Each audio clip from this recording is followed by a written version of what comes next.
Judul: Petualangan Kak Rani dan Dika di Kebun Ajaib. Cerita: suatu pagi yang cerah, Kak Rani dan adiknya, Dika, sedang bermain di halaman rumah. Kak Rani berumur 8 tahun, pintar dan suka membaca. Dika, adiknya yang berumur 5 tahun, penuh rasa ingin tahu dan suka berlari-lari. Saat sedang bermain bola, tiba-tiba bola Dika menggelinding masuk ke kebun belakang rumah yang jarang mereka masuki. "Kak, bolanya ke sana," seru Dika. "Yuk kita ambil, tapi hati-hati ya," jawab Kak Rani sambil menggandeng tangan adiknya. Begitu mereka masuk, mereka melihat sesuatu yang aneh. Bunga-bunga di kebun itu berwarna pelangi, dan kupu-kupu beterbangan sambil menyala seperti lampu. "Wah, Kak, ini kebun ajaib ya?" tanya Dika dengan mata berbinar.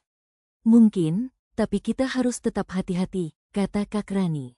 Tiba-tiba, seekor kelinci putih keluar dari balik semak. "Halo, Rani dan Dika. Aku Kiko, penjaga kebun ini. Terima kasih sudah datang. Aku butuh bantuan kalian," kata kelinci itu dengan suara lembut. Kiko bercerita bahwa bunga pelangi di kebun sedang kehilangan sinarnya karena ada awan gelap yang menutup matahari. Kalau bunga-bunga itu layu, kupu-kupu pelangi tidak bisa terbang lagi. Kak Rani lalu mengajak Dika mencari cara. Mereka berjalan menyusuri kebun, memanjat bukit kecil, dan menemukan sebuah batu besar yang ternyata menahan sinar matahari.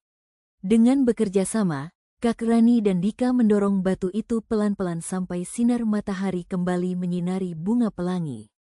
Bunga-bunga pun kembali bercahaya, kupu-kupu terbang riang, dan Kiko melompat kegirangan. "Terima kasih, kalian hebat. Kalian berani dan mau bekerja sama," kata Kiko sambil memberikan mereka masing-masing sebuah kalung berbentuk bintang.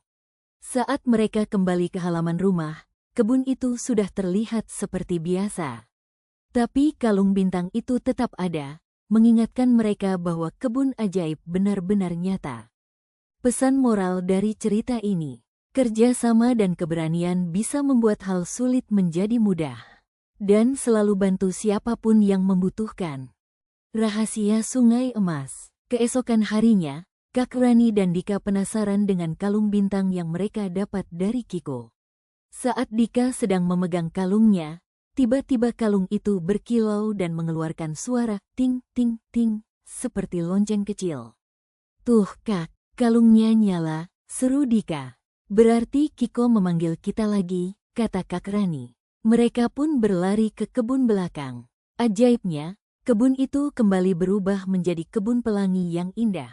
Kiko sudah menunggu di dekat gerbang.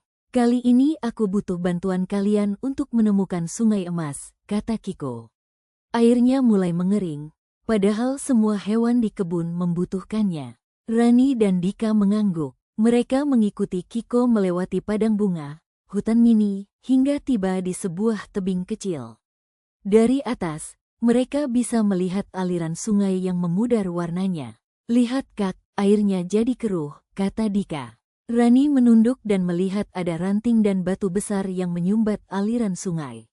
Dengan hati-hati, mereka menuruni tebing. Dika mengambil ranting-ranting kecil, sementara Rani bersama Kiko mendorong batu yang menyumbat. Setelah semua bersih, air jernih bercahaya emas kembali mengalir deras. Tiba-tiba, air itu mengeluarkan suara seperti musik lembut. Ikan-ikan emas melompat gembira, dan bunga-bunga di tepi sungai mekar serempak. "Kerja sama kalian luar biasa. Ini hadiahku," kata Kiko sambil memberikan sebuah peta kecil. "Ini adalah peta kebun ajaib. Kalau suatu hari ada masalah lagi, peta ini akan membimbing kalian." Rani dan Dika pun pulang dengan hati senang, sambil membayangkan petualangan berikutnya. Petualangan Kak Rani dan Dika. Bagian 3. Rahasia Hutan Berbisik. Suatu sore, peta ajaib dari Kiko mulai bersinar. Dari dalam peta, muncul cahaya yang membentuk gambar pohon besar dengan wajah tersenyum. "Kak, lihat, pohonnya bisa senyum," kata Dika terkejut. "Sepertinya kita dipanggil ke tempat baru." "Hutan berbisik," jawab Rani sambil menggenggam tangan adiknya. Mereka berlari ke kebun ajaib, dan benar saja, Kiko sudah menunggu. Halo sahabatku, kali ini kita harus pergi ke hutan berbisik. Pohon-pohon di sana menyimpan rahasia kebun. Tapi sekarang mereka terdiam karena ada angin hitam yang membuat mereka takut, jelas Kiko. Dengan penuh semangat, Rani, Dika, dan Kiko masuk ke hutan. Di sana, pohon-pohon besar bergoyang pelan, daunnya berdesir seperti suara orang berbisik.